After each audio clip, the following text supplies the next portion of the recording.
है ना। तो बस अंतर यही है आपका कि फेनेरिटिक क्रिस्टल में जो होगा वो क्रिस्टल को आसानी से आप देख पाएंगे, है ना। लेकिन ठीक इसके उल्टा है, ये यानी विपरीत है, ऑपोजिट है। एफेनेरिटिक क्रिस्टल मतलब अदृश्य क्रिस्टल, मतलब इसे आप देख नहीं सकते हैं, है ना। तो क्या हो जाएगा, ये अदृश्य क्रिस्टल कहलाएगा ये, है ना। तो कह रहा है एफेनेटिक में कि if the crystals are not visible to the naked eye और by ordinary hand lens the rock is known as aphanitic, है ना। यानी इसमें कह रहा है कि ये मतलब जो है वो अदृश्य क्रिस्टल जो है, इसमें आप जो है मतलब बिना माइक्रोस्कोप सॉरी इसे आप जो है क्रिस्टल को खुली आंखों से नहीं देख सकते। ओपनली आई अगर सामने टेक्सचर रखा हुआ है, एफेनेटिक टाइप का अगर टेक्सचर आपके सामने रखा हुआ है, तो आप उसे डायरेक्टली ऐसे नहीं देख पाएंगे, क्योंकि ये क्या है, एफेनेटिक क्रिस्टल है, यानी अदृश्य क्रिस्टल, मतलब ये दिखाई ही नहीं पड़ेगा। तो अब जो है इसमें कह रहा है एफेनेटिक सॉरी एफिनिटी क्रिस्टल में, तो एफिनिटी क्रिस्टल में कह रहा है कि इनके जो है कुछ इनके भी जो है टाइप्स होते हैं, है ना। इनके भी कुछ टाइप्स हैं। जैसे आप फेनेरिटिक क्रिस्टल में देखें तो इसमें कह रहा है कि माइक्रो क्रिस्टलाइन, है ना, माइक्रो क्रिस्टलाइन, एकदम फाइन ग्रेन्स के जैसा ये समझ सकते हैं आप, क्रिस्टलाइन, माइक्रो क्रिस्टलाइन। दूसरा जो इनका पार्ट है कह रहा है इनमें भी जो है वो है क्रिप्टो क्रिस्टलाइन, है ना, क्रिप्टो क्रिस्टलाइन, क्रिप्टो क्रिस्टलाइन, जैसा हम पहले पढ़े थे ठीक उसी तरह है इसमें भी, है ना। तो ये है, यानी पहले आप साइज ऑफ ग्रेन्स पढ़े, उसके अंतर्गत जो है फेनेरिटिक, एफेनेटिक एंड क्रिप्टो क्रिस्टलाइन, और ठीक उसी तरह है फेनेरिटिक क्रिस्टल के अंतर्गत पढ़े आप course grains, medium grains and fine grains. अब जो है साइज ऑफ ग्रेन्स के जो दूसरे भाग है एफिनिटी क्रिस्टल, उसके अंदर फिर दो भाग है, micro crystalline and crypto crystalline. तो माइक्रो क्रिस्टलाइन में कह रहा है कि एन इंडिविजुअल क्रिस्टल्स आर, है ना, an individual crystals are distinguishable with the help of petrographic microscope. यानी एफिनिटी क्रिस्टल्स में जो माइक्रो क्रिस्टल्स होगा, इसको आप बिना सूक्ष्मदर्शी के सहायता से, है ना, यानी without microscope you can't see the size of crystals, है ना। यानी आप जो है बिना माइक्रोदर्शी के या फिर सूक्ष्मदर्शी के या माइक्रोस्कोप के आप क्रिस्टल्स को नहीं देख सकते हैं। तो वो आपका एफिनिटी के अंतर्गत माइक्रो क्रिस्टल हो जाएगा। अब माइक्रो से नाम ही पता चलता है कि माइक्रो मतलब छोटा, मतलब सूक्ष्म, मतलब बहुत छोटा होगा, है ना। तो माइक्रो क्रिस्टल को जो है माइक्रो क्रिस्टल को हाँ सूक्ष्म क्रिस्टल भी कहा जाता है, यानी माइक्रो को सूक्ष्म, माइक्रो को सूक्ष्म क्रिस्टल, माइक्रो को सूक्ष्म क्रिस्टल।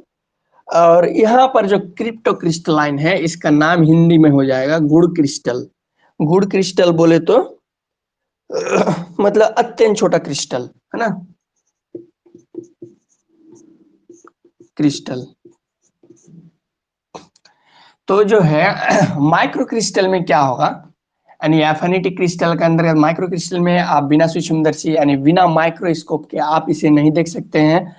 और क्रिप्टो क्रिस्टलाइन में कह रहा है कि an individual crystals are not distinguishable with the help of petrographic microscope. मतलब इसका मतलब ये हुआ कि क्रिप्टो क्रिस्टलाइन जो होगा वो सूक्ष्मदर्शी की सहायता से भी आप नहीं देख सकते हैं, है ना। जरा मैं कमेंट रीड कर लेता हूँ। Mineral grains are cannot be distinguished under a microscope, but their presence is marked their react of polarized light crystalline. Yes, absolutely right. मतलब इसमें क्या होगा कि आप इसे सूक्ष्मदर्शी यानी माइक्रोस्कोप की सहायता से देख सकते हैं, लेकिन क्रिप्टो क्रिस्टलाइन में इसे माइक्रोस्कोप की सहायता से भी नहीं देख सकते हैं, है ना। तो ये एफिनिटी क्रिस्टल के ये दो भाग हुआ, micro crystalline and crypto crystalline. इसे माइक्रो यानी माइक्रोस्कोप से देख सकते हैं, क्रिप्टो क्रिस्टलाइन को इसे माइक्रोस्कोप की हेल्प से भी नहीं देख सकते हैं, है ना। तो यही इसमें अंतर है। तो एफिनिटी क्रिस्टल को आप लोग समझ गए होंगे, है ना। एफिनिटी क्रिस्टल को आप लोग समझ पाए, एफिनिटी क्रिस्टल को समझ पाए या नहीं?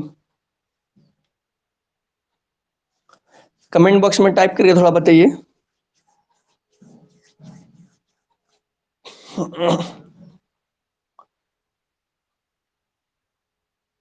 यस,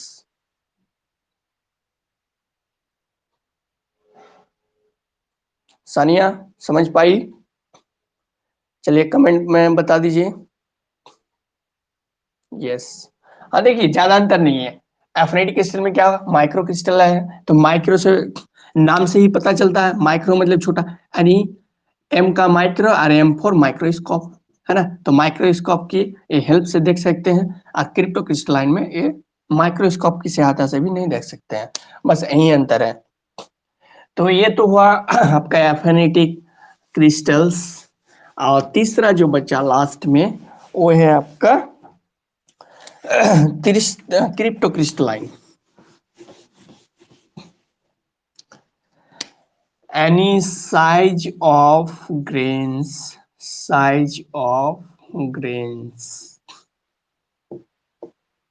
पहला वाला पार्ट था फेनेरिटिक, फेनेरिटिक। दूसरा वाला हो गया फेनेटिक, तीसरा वाला जो हो गया वो crypto crystalline, crypto crypto crystalline. तो अब जो है मैं फेनेटिक एफोनेटिक हो गया, अब जो मैं चर्चा करूंगा वो क्रिप्टो क्रिस्टलाइन के बारे में, है ना। तो क्रिप्टो क्रिस्टलाइन में क्या हो गया, कह रहा है इसमें, है ना, कि इसमें जो है सॉरी, हाँ एफिनिटिक के बारे में चर्चा हो गया। अब जो है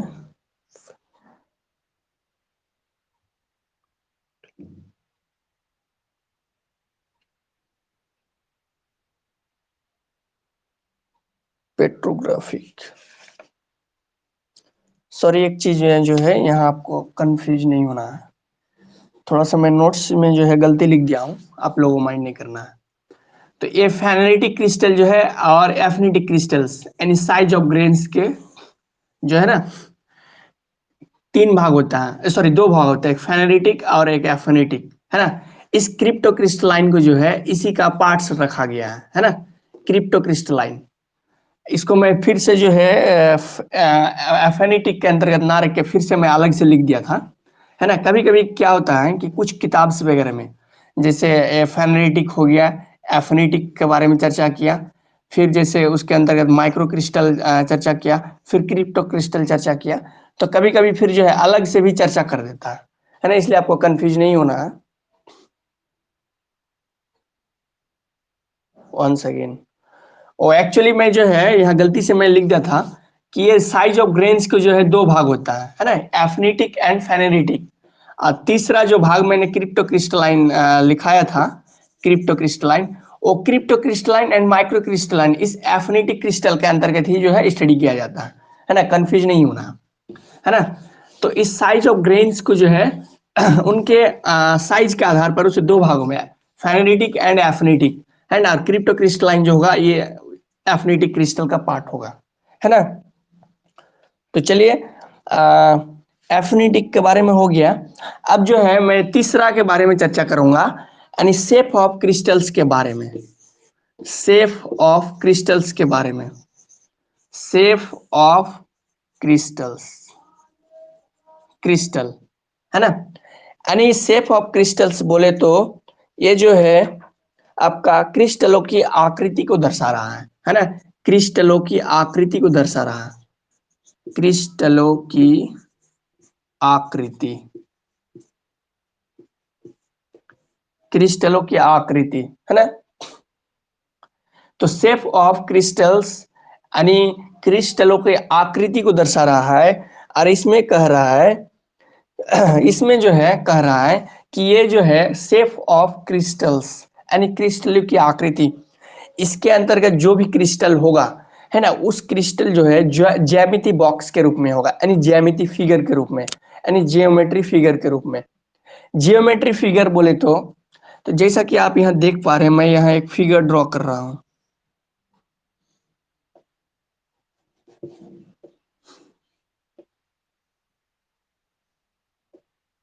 थोड़ा सा बड़ा, रुकिए, ये साइज ऑफ ग्रेन्स तो हो गया। अब जो है देख सकते हैं यहाँ कि मैं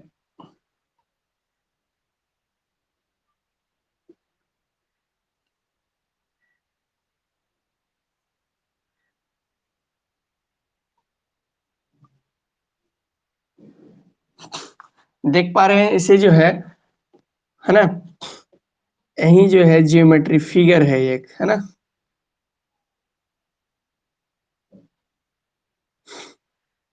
हिंदी में इसे फलक कहा जाता है, अंग्रेजी में हेड्रल,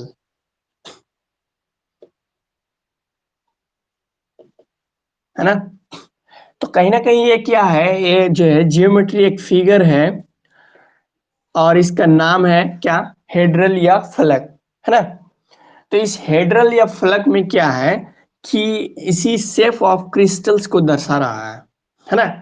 कह रहा है कि इसके अंतर्गत यानी शेप ऑफ क्रिस्टल्स के अंतर्गत भी जो है इसे 3 भागों में बांटा गया है। ए नंबर में कह रहा है यूहेड्रल, यूहेड्रल। बी नंबर में कह रहा है अनहेड्रल, अनहेड्रल। सी नंबर में कह रहा है सबहेड्रल, सबहेड्रल। मतलब इसे जो है इसे फल क्या कहा जाता है हिंदी में, फल किया। अब ये अनहेड्रल है तो ये इसे हिंदी में अफल क्या कहा जाएगा, अफल किया। सब हेड्रल में अंश फल किया, अंश फल किया, है ना। तो कह रहा है कि शेप ऑफ क्रिस्टल्स में 3 भाग होता है, यूहेड्रल, अनहेड्रल एंड सबहेड्रल, है ना। तो कह रहा है कि इसमें इसके अंतर्गत यानी फल क्या में कह रहा है कि जब क्रिस्टल में समस्त क्रिस्टल फल को के अनुरूप मौजूद हो तो पूर्ण क्रिस्टल, यानी if most of the grains, है ना। कह रहा है कि if most of the grains are euhedral that is they are bounded the well formed, है ना, इन क्रिस्टल्स फेसेस। मतलब कह रहा है कि यूहेड्रल जो है हम वैसे क्रिस्टल्स को कहलाएंगे या यूहेड्रल वैसे क्रिस्टल्स को कहा जाएगा जो एकदम टोटली जो है हेड्रल के फॉर्म में हो, यानी फलक के रूप में मौजूद हो, है ना। जैसे देख पा रहे हैं फिगर में कि फिगर अगर इस तरह ड्रॉ हो, है ना, इसका मतलब इनके देख रहे हैं ये सब फलक है बना हुआ और ये जियोमेट्री फिगर के रूप में यहाँ दर्शाया गया है ना। तो कह रहा है कि टोटली अगर क्रिस्टल जो है देखने में क्रिस्टल का faces, if grains so well developed faces euhedral, yes, अगर वेल डेवलप होगा तभी ये जो है वो जियोमेट्री फेसेस की तरह या जियोमेट्री फिगर की तरह बन पाएगा, है ना। तो कह रहा है कि ये इसका जो जियोमेट्री फिगर के रूप में जो है ये क्रिस्टल का फेसेस, तो इस प्रकार का अगर वेल फॉर्म में रहे तो ये यूहेड्रल कहलाएगा, है ना, यूहेड्रल। अगर यही क्रिस्टल्स, ये क्या है, क्रिस्टल्स है, यानी ये क्या है, एक क्रिस्टल्स है और ये किस टाइप ऑफ क्रिस्टल्स है, यानी ये यूहेड्रल टाइप्स का क्रिस्टल्स है ना। कह रहा है कि अगर ये क्रिस्टल्स का किसी भी कॉर्नर जो है वो फलक के अनुरूप ना हो, है ना, यानी उनका फेसेस जो है किसी भी जियोमेट्रिक बॉक्स की तरह ना हो, यानी जियोमेट्री फिगर की तरह ना हो, तो उसे हम अनहेड्रल कहलाएंगे। तो जैसा कि यहाँ क्रिस्टल्स को देख पा रहे हैं, इनका कोई जो है मतलब एग्जैक्ट जो है कोई जियोमेट्री फिगर के आधार पर इनका फेस नहीं है, इसका मतलब क्या, ये अनहेड्रल हो जाएगा। ठीक उसी तरह कह रहा है कि सब हेड्रल में, सब हेड्रल मतलब अंश फलकियां, मतलब इस जो क्रिस्टल्स का जो फेसेस देख पा रहे हैं ये वेल फॉर्म है तो ये यूहेड्रल कहलाएगा, है ना। ये क्या है, किसी भी तरह का जो है ये ज्योमेट्री फिगर को दर्शा नहीं रहा है तो ये अनहेड्रल हो जाएगा। इसमें कह रहा है कि इसमें जो है समझ लिए कुछ भाग, है ना, कुछ भाग इनका जो है इस क्रिस्टल फेसेस का कुछ भाग जो है वो ज्योमेट्री फिगर होगा तो कुछ नहीं होगा। जैसे कि यहाँ देख पा रहे हैं, फिगर में देख पा रहे हैं कि इनका जो 50% भाग है यानी आधा भाग यहाँ से ऊपर ये जियोमेट्री फिगर के अनुसार है यानी हेड्रल के रूप में है आधा, लेकिन ठीक उसके जस्ट नीचे इनके जो क्रिस्टल की आकार है ये इधर उधर है ना, यानी फलक के अनुरूप नहीं है यानी हेड्रल के अकॉर्डिंग नहीं है, तो इसे जो है सब हेड्रल कहलाएंगे। यानी कुछ अंश जो है यानी some parts of euhedral and some parts of anhedral involved in this figure, है ना, इज कॉल्ड सब हेड्रल, है ना। मतलब यूहेड्रल क्या है, वो टोटल हेड्रल के अनुसार रहेगा, उनका फिगर वेल फॉर्म में रहेगा, अनहेड्रल में टोटली जो है अनडेवलप रहेगा, और इसमें सब हेड्रल में जो है कुछ पार्ट्स यूहेड्रल का रहेगा कुछ पार्ट्स जो है अनहेड्रल का। तो इसी को जो है शेप ऑफ क्रिस्टल्स कहा जाता है। शेप ऑफ क्रिस्टल्स के आधार पर इसे तीन पार्ट्स में बांटा गया है, यूहेड्रल, अनहेड्रल and सबहेड्रल। If grains show partly developed faces, subhedral, yes, absolutely right। तो आप लोग यहाँ समझ पाए कि शेप ऑफ क्रिस्टल्स के अंतर्गत जो है जैसे तीन भाग है, इसे समझ पाए या नहीं, आप लोग कमेंट बॉक्स में लिखिए। रितु भाई इतना लेट क्यों किए, लेट नहीं करना, है ना। बस इसमें अंतर नहीं है, शेप ऑफ क्रिस्टल्स यानी यूहेड्रल, अनहेड्रल एंड सबहेड्रल, है ना। तो ये तो हुआ आपका तीसरा पार्ट टेक्सचर का, है ना। अब आगे चर्चा करेंगे चौथा। जब आप यहाँ थोड़ा ऑनलाइन क्लास समझ जाएंगे फिर थ्योरी पढ़ेंगे तो आपको आसानी से समझ में आ जाएगा, है ना। 4 नंबर, अब जो है अब हम लोग जो है चौथा नंबर को पढ़ेंगे, है ना। चौथा नंबर में कह रहा है म्यूचुअल रिलेशनशिप ऑफ क्रिस्टल और ग्रेन्स, है ना, म्यूचुअल रिलेशनशिप।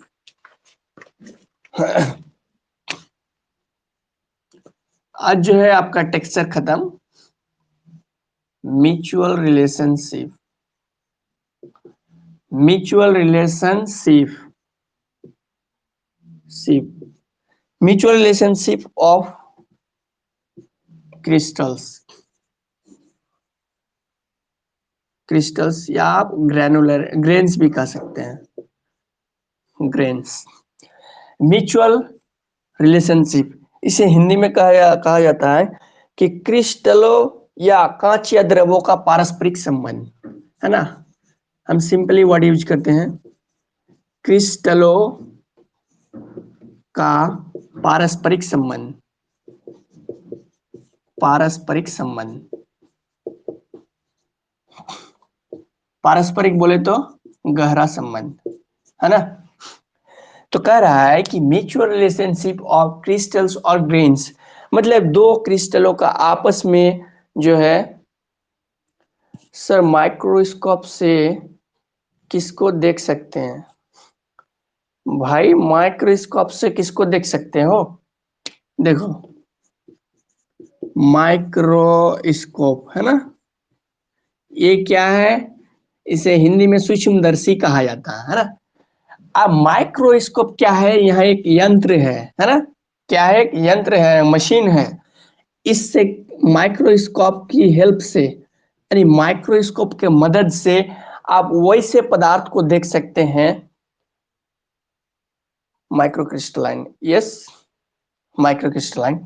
तो माइक्रोस्कोप की सहायता से संसार में मौजूद वैसे वस्तु को देख सकते हैं जो खुली आंखों से जिसे नहीं देखा जा सकता है। यानी आप जो है चलती राहों में सड़क पे आप चलते हैं, आपको जो है इन्वायरमेंट में विभिन्न प्रकार की जो धूल कण मौजूद होता है, तो आपको खुली आंखों से, यानी आप आंखों से जो है नहीं देख सकते हैं, लेकिन आप जो है माइक्रोस्कोप की मदद से जब आप देखने की कोशिश करेंगे तो इन्वायरमेंट में जो है छोटे छोटे जीव जंतु, धूल कण इत्यादि जो है आपके हवाओं के साथ इधर उधर हो रहा है। तो यही चीज है कि माइक्रोस्कोप में जो है एकदम जो है माइक्रो पार्टिकल्स को देखने के लिए माइक्रोस्कोप का प्रयोग करना पड़ेगा, है ना। यानी सूक्ष्म जीवों को देखने के लिए सूक्ष्मदर्शी का प्रयोग किया जाता है, यानी माइक्रो, है ना। जो भी माइक्रो पार्टिकल्स होगा उसको देखने के लिए माइक्रोस्कोप का प्रयोग किया जाएगा। चलिए, तो इसमें कह रहा है म्यूचुअल रिलेशनशिप ऑफ क्रिस्टल और ग्रेन्स, है ना। तो मान लीजिए ये कोई क्रिस्टल्स है और ये भी कोई एक क्रिस्टल्स है, तो इनके बीच के रिलेशनशिप को दर्शाएगा, म्यूचुअल रिलेशनशिप को दर्शाएगा, है ना। तो इसमें कह रहा है कि म्यूचुअल रिलेशनशिप के अंतर्गत इसे भी जो है चार भागों में बांटा गया। इक्वे इक्वी ग्रैनुलर, है ना, इक्वी ग्रैनुलर, ग्रैनुलर। और दूसरा जो भाग है यानी बी नंबर जो है, इसमें कह रहा है इन इक्व ग्रैनुलर, इन इक्व ग्रैनुलर, है ना।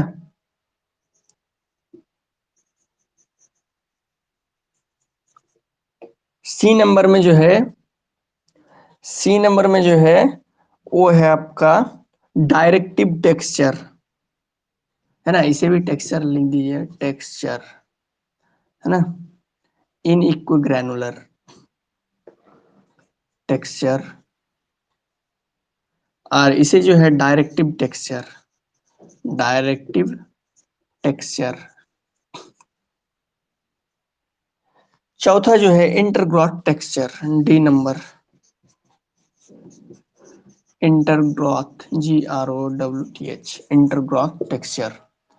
तो ऐसे जो है म्यूचुअल रिलेशनशिप के आधार पर, क्रिस्टलों के गहरा संबंध के आधार पर इसे चार भागों में डिवाइड किया गया है। Equigranular texture, in equigranular texture, directive texture and intergrowth texture, है ना। तो सबसे पहले मैं चर्चा करूंगा इक्विग्रैनुलर टेक्सचर के बारे में, है ना। इक्विग्रैनुलर टेक्सचर, इसमें कह रहा है इक्विग्रैनुलर टेक्सचर में, है ना, इक्विग्रैनुलर टेक्सचर में कह रहा है कि इसके अंतर्गत मान लीजिए ये जो है रॉक्स है ना, रॉक्स है, यानी क्या है, चट्टान, चट्टान है ये, यानी रॉक्स है।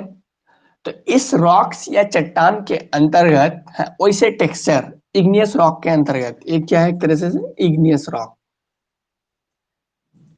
इनके वैसे टेक्सचर को एक ग्रैनुलर टेक्सचर कहलाएंगे। इनके अंदर मौजूद, है ना, जो मिनरल्स है, मिनरल्स, है ना, या फिर, है ना, है ना। तो इनके अंतर्गत कह रहा है कि कोई भी क्रिस्टल्स हो, क्रिस्टल, है ना, जिनके अंतर्गत क्या रहता है, मिनरल्स भी मौजूद रहता है ना। तो ये कह रहा है कि अगर ये, है ना, यूनिफॉर्म में हो, यूनिफॉर्म, यूनिफॉर्म बोले तो ये समान रूप में, समान रूप में, है ना। कह रहा है कि igneous rocks having some properties are uniformly and same sized in divine crystals known as equigranular texture। मतलब ये हुआ कि इसके अंतर्गत जो भी प्रॉपर्टीज होगा, यानी उनके गुण होगा, वो टोटली जो है सभी प्रकार के, यानी हर तरह से जो है समान रूप में होगा, है ना। तो इस फॉर्म में क्या होगा, एक ग्रैनुलर टेक्सचर। जिस प्रकार क्या होता है कि हम कॉलेज जाते हैं तो कॉलेज ड्रेस पहन के सभी बच्चे, तो देखने में अमीर गरीब या जो भी हो, यानी आपका यूनिफॉर्म में रहता है, तो उसे सब बराबर लगता है। What is crystal? भाई क्रिस्टल नहीं समझ पाए? अरे क्रिस्टल नहीं समझ पाए तो कैसे होगा, देखो समझ लो। क्रिस्टल को सिंपली तुम इस तरह याद रखो कि दानादार के रूप में, दानेदार, दानेदार आकार में जो भी वस्तु रहेगा उसे हम क्रिस्टल कह सकते हैं। तो यह चट्टानों की बात हो रहा है कि चट्टान में अगर उनका छोटा छोटा चट्टान जो है, यानी चट्टानों में कोई दानेदार आकार में मिलता है कंकड़ पत्थर, तो वो क्रिस्टल कहलाएगा, है ना। दानेदार आकार, जिस प्रकार क्या है, गेहूं दानेदार आकार में है, चावल क्या है, दानेदार आकार में है, चीनी, चीनी जैसे है ना, वो चीनी का देखना कि जो थोड़ा चीनी के साइज में जो बड़ा चीनी होता है वो थोड़ा सा जियोमेट्री फिगर की तरह होता है ना, और वो क्रिस्टल फॉर्म में होता है, यानी दानेदार आकार में। तो यहाँ वो तो था वो खाद्य पदार्थ की बात, खाने पीने के सामान की, लेकिन ये है क्रिस्टल हम चर्चा कर रहे हैं रॉक्स के अंतर्गत, है ना, रॉक्स के अंतर्गत। मतलब चट्टानों में अगर छोटा छोटा कंकड़ पत्थर अगर दानेदार आकार में हो तो उसे हम क्रिस्टल कह सकते हैं। समझ पाए साध भाई, समझ पाए क्रिस्टल के बारे में, है ना, कि कंकड़ पत्थर जो देख पा रहे हैं वही क्या है, क्रिस्टल है। अब कंकड़ पत्थर किसका पार्ट्स है, वो रॉक्स का पार्ट्स है, यानी चट्टानों का। ठीक है, समझ के आगे बढ़ते हैं। तो कह रहा है इसमें, है ना, कि इसके अंतर्गत इक्व ग्रैनुलर के अंतर्गत कि वैसा क्रिस्टल जिसके अंतर्गत सारा प्रॉपर्टीज जो है यानी गुण हो वो एक समान हो, यूनिफॉर्म के रूप में, यूनिफॉर्मली हो, तो उसे इक्व ग्रैनुलर टेक्सचर कहलाएंगे, है ना। आगे कह रहा है कि इन इक्व ग्रैनुलर टेक्सचर के अंतर्गत ये वाले ठीक इनके विपरीत, मतलब इस इन इक्व ग्रैनुलर टेक्सचर के अंतर्गत जिस प्रकार यहाँ इक्व ग्रैनुलर टेक्सचर में आप देखें कि इसके अंतर्गत जो भी प्रॉपर्टीज होगा यानी प्रॉपर्टीज बोले तो गुण, है ना। तो प्रॉपर्टीज जो है टोटल प्रॉपर्टीज जो है वो यूनिफॉर्मली होगा, मतलब एक समान होगा। तो टेक्सचर के अंतर्गत अगर क्रिस्टल के अंतर्गत वो चाहे क्रिस्टल की साइज हो या फिर मिनरल्स की मात्रा हो, अगर वो सारा प्रॉपर्टीज उनका यूनिफॉर्मली हो तो इक्व ग्रैनुलर टेक्सचर कहलाएगा। ठीक उनके विपरीत यानी इक्व ग्रैनुलर के ऑपोजिट अगर कोई भी प्रॉपर्टीज जो है एक समान ना हो, है ना, यानी इक्व ग्रैनुलर के विपरीत हो, तो उसे इन इक्व ग्रैनुलर टेक्सचर कहलाएगा, यानी इक्व ग्रैनुलर के ठीक ऑपोजिट इन इक्व ग्रैनुलर टेक्सचर। इसमें सारा प्रॉपर्टीज यूनिफॉर्मली होता है, इसमें अनयूनिफॉर्मली होगा, है ना। तो इसमें कह रहा है कि igneous rocks having variations in size, mineral grains and said to have the unequal granular texture, मतलब इनके में जो है वेरिएशन होगा, डिफरेंट होगा, है ना, चाहे हाँ, और मिनरल्स का साइज हो या फिर मिनरल्स की मात्रा हो या क्रिस्टल का साइज हो, इस इन इक्व ग्रैनुलर के अंदर क्या होगा, वेरिएशंस देखने को मिलेगा, है ना। ठीक इनके उल्टा होगा, नहीं ऑपोजिट होगा। अब जानेंगे, अब जो है इस इन इक्व ग्रैनुलर टेक्सचर, है ना, देखिए सॉरी, इन इक्वा ग्रैनुलर के बाद आता है डायरेक्टिव टेक्सचर। इस डायरेक्टिव टेक्सचर में क्या होगा, कह रहा है कि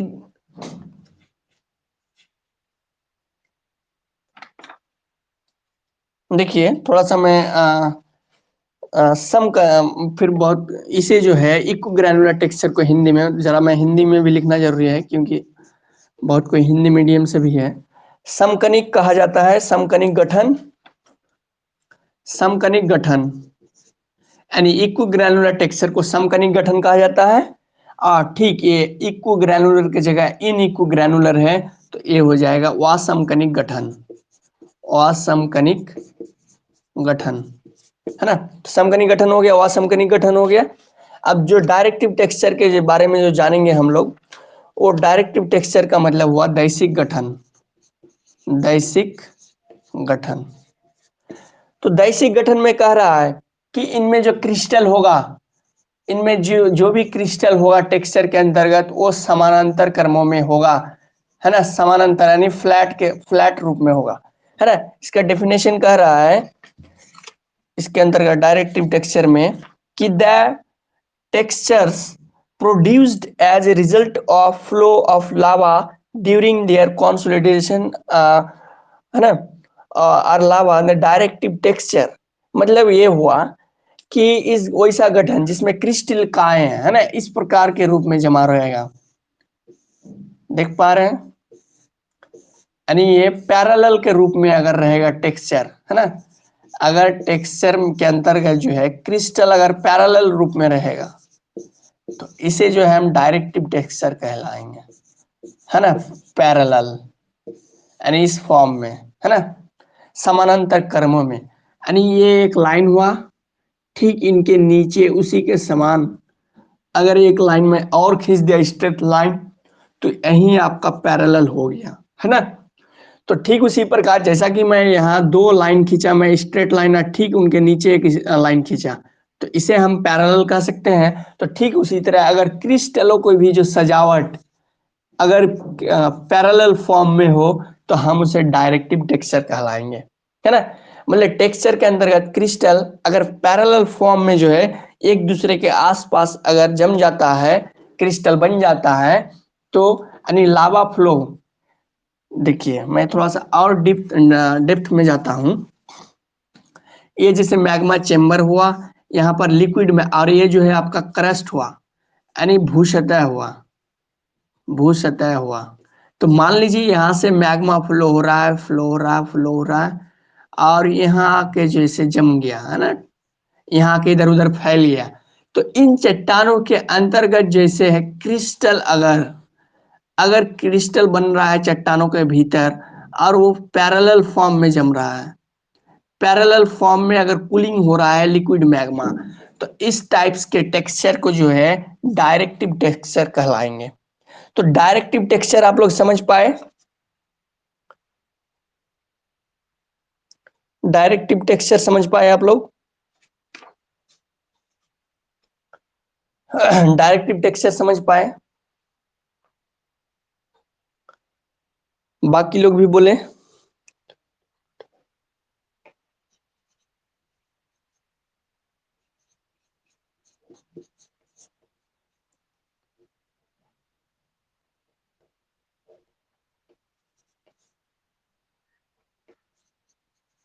इस इंटरग्रॉस टेक्सचर को अंतर्भेदी गठन कहा जाता है ना, इंटरग्रॉस टेक्सचर। चलिए आप लोग इसको समझ पाए? ऋतु यस, वंस अगेन। अच्छा मैं एक बार रिपीट कर देता हूँ, है ना। देखिए चलिए, डायरेक्टिव टेक्सचर आपको समझना है ना।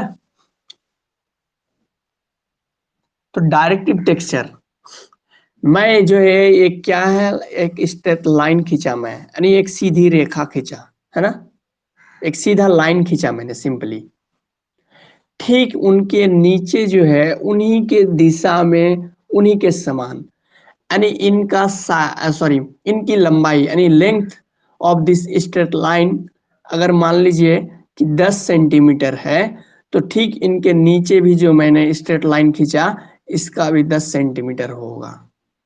तो अब जो ये स्ट्रक्चर बना, यानी जो यहाँ देख पा रहे हैं, इसे हम पैरेलल कह सकते हैं, पैरेलल।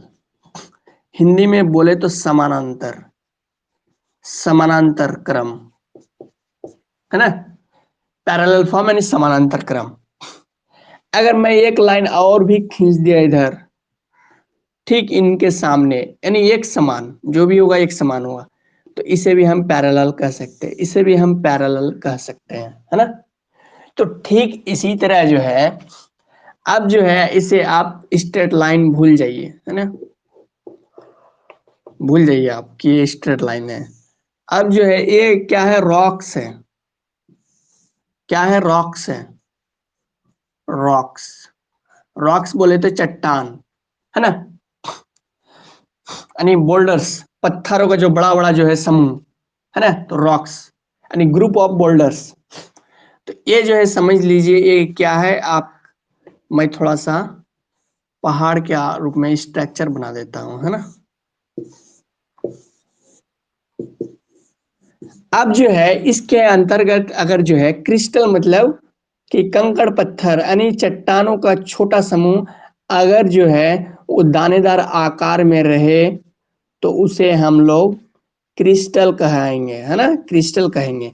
तो जैसा कि यहाँ देख पा रहे हो बोर्ड में कि क्रिस्टलों का जो ये है सजावट देख पा रहे हो, तो कहीं ना कहीं ये पैरेलल फॉर्म में है। किसमें है, पैरेलल फॉर्म में। तो इग्नियस रॉक के अंतर्गत, इग्नियस रॉक में अगर क्रिस्टल का सजावट, क्रिस्टल का डेकोरेशन अगर इस टाइप में रहे पैरेलल फॉर्म में, तो हम उसे डायरेक्टिव टेक्सचर कहलाएंगे। डायरेक्टिव। तो समझ पाए भाई कि आखिर डायरेक्टिव टेक्सचर क्या है ना? समझ पाए? डायरेक्टिव टेक्सचर समझ पाए या नहीं? इसमें बस अंतर यही है कि क्रिस्टल जो है वो समानांतर क्रमों में होगा, यानी पैरेलल फॉर्म में, तो ये डायरेक्टिव टेक्सचर कहलाएगा। यस, ठीक है। अब जो है आगे कह रहा है ना, अंतर्वेदी गठन में। चलिए ये लास्ट है, उसके बाद टेक्सचर खत्म हो जाएगा, फिर मैं आप लोगों को पीडीएफ सेंड करूंगा। इसमें अगर किसी भी प्रकार का फिर दिक्कत होगा तो आप हमें पूछ सकते हैं। इसमें कह रहा है ना, इंटरग्रोथ टेक्सचर में, कि इनके अंतर्गत दो खनिज, यानी है ना, मिनरल्स, मिनरल्स, इसके अंतर्गत दो खनिज है, क्वार्टाज और ऑर्थोक्लेज।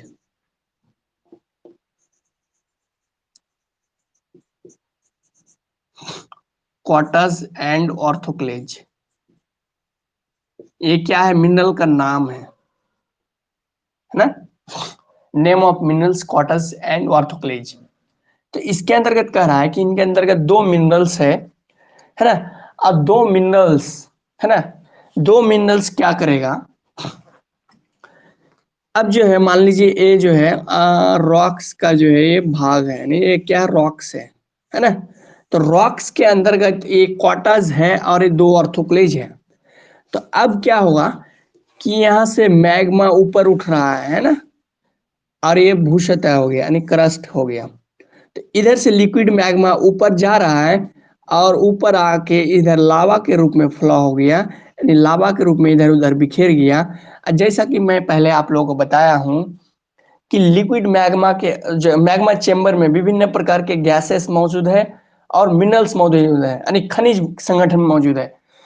तो जब मैग्मा ऊपर की ओर आएगा और इसके अंतर्गत क्वार्टाज और ऑर्थोक्लीज, है ना, एक दूसरे के स्थान में ये डेवलप होगा, है ना, मतलब मिला जुला रहेगा। एक तरह से कह सकते हो कि ये, है ना, कह रहा है कि क्रिस्टल तथा अवलयन के कारण दो खनिज एक दूसरे के भीतर विकसित होते हैं, है ना। यानी मान लीजिए ये वाले क्वार्टाज वाले क्षेत्र है, क्वार्टाज वाले क्षेत्र है, और ये वाले जो है ऑर्थोक्लेज का क्षेत्र है, यानी area, this area of orthoclase and this area of quartz, है ना। तो ये जो है ये अब क्या है, ये चट्टानों का भाग है, यहाँ भी क्वार्टाज मौजूद है, यहाँ भी ऑर्थोक्लेज है, ऑर्थोक्लेज है इस भाग में। तो क्या हो रहा है कि लिक्विड मैग्मा जब ऊपर की ओर आया, और वैसा लिक्विड मैग्मा जिसके अंतर्गत क्वार्टाज ज्यादा मौजूद है, इधर वाले भाग में देखा गया कि ऑर्थोक्लेज मौजूद है ना, इसमें मिनरल्स के रूप में। तो अब जो है लिक्विड मैग्मा इधर से इधर की ओर आने की कोशिश किया, और क्वार्टर्स का भाग इधर की ओर आने की कोशिश किया, यानी एक दूसरे के एरिया के भीतर में जो है एंट्री किया, और वो कूलिंग होकर जो है वो सॉलिड स्टेट में चेंज हो गया। तो हम कह सकते हैं कि इस रॉक्स के अंतर्गत क्या है, क्वार्टाज और ऑर्थोक्लेज मौजूद है, लेकिन ये एक दूसरे के स्थान में जाकर ये म्यूचुअल फ्रेंडशिप बनाकर ये जो है कूलिंग होकर सॉलिड स्टेट में चेंज हो गया। तो इस टाइप्स के टेक्सचर को जो है इंटरग्रॉथ टेक्सचर कहा जाता है ना। समझ पाए? Intergrowth when two minerals grow together one over another, yes, वही मैं कह रहा था, है ना, कि एक दूसरे के से जो है एक दूसरे के ऊपर, है ना, कि ये इधर का जो है क्वार्टा इधर आ गया और ऑर्थोक्लेज का कुछ भाग जो इधर आ गया, है ना, मतलब वो एक दूसरे से क्या किया, मिक्सअप किया, ओवरलैप किया। तो इस प्रकार के जो टेक्सचर बनते हैं उसे ही इंटरग्रॉथ टेक्सचर कहा जाता है। आप लोग समझ पाए कि इंटरग्रॉथ टेक्सचर किसे कहेंगे? आप लोग समझ पाए तो कमेंट बॉक्स में बताने का कष्ट करें।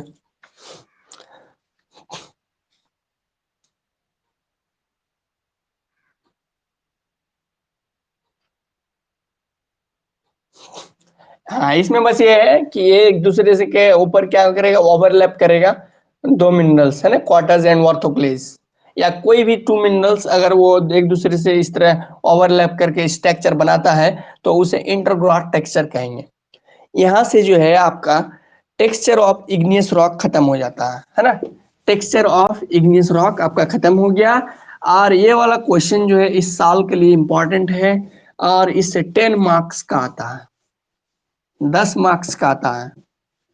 और ये लगभग 90% से भी 99% उम्मीद है कि टेक्सचर इस बार पूछेगा इग्नियस रॉक का, है ना। इस साल के दृष्टिकोण से जो है पेट्रोलॉजी के अंतर्गत इग्नियस रॉक और सेडिमेंट्री का पार्ट कुछ ज्यादा इंपॉर्टेंट है, मेटामॉर्फिक उतना इंपॉर्टेंट नहीं है ना, सिर्फ पढ़ लेना है थोड़ा बहुत जो सिलेबस में है रिड्यूस में। लेकिन इग्नियस और सेडिमेंट्री ये दोनों ज्यादा इंपॉर्टेंट है। तो इग्नियस रॉक के अंतर्गत आपका टेक्सचर खत्म हो गया, है ना। ठीक है, नेक्स्ट क्लास में फिर चर्चा करेंगे आगे की बात, है ना। तो चलिए आज के लिए इतना ही तक, है ना। ठीक है, have a good day to all.